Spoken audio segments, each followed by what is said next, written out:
दीवाना बनैले बा, हमरा दिलवा के चैना चुरैले बा। बचन साथ को छूटे ना, बचन साथ को छूटे ना, ई नैया के नाता टूटे ना।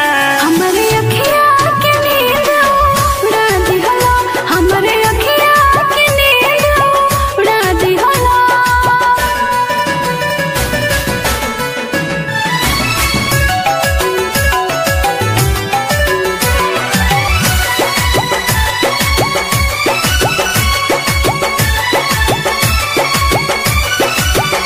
चूड़ी कंगना कहेला ए सजना, तू हो हमर तोता हम मैना। तोहरे से सुबह हो शाम बा, हमर धड़कन पे बस तोहर नाम बा।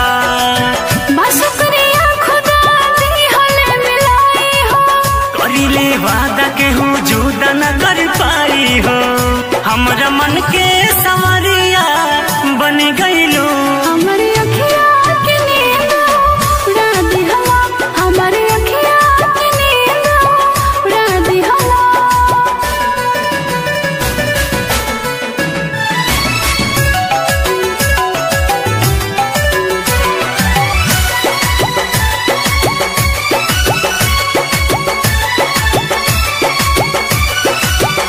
तू दीवाना हम तो हर दीवानी हो, साथ लिखे के प्रेम कहानी हो।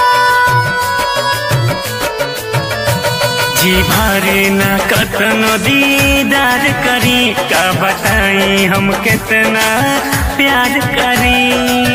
तोहसे शुरू तोहसे खत्म जिंदगानी हो, हम तोहर राजा तू हो हमर रानी हो, जिस्म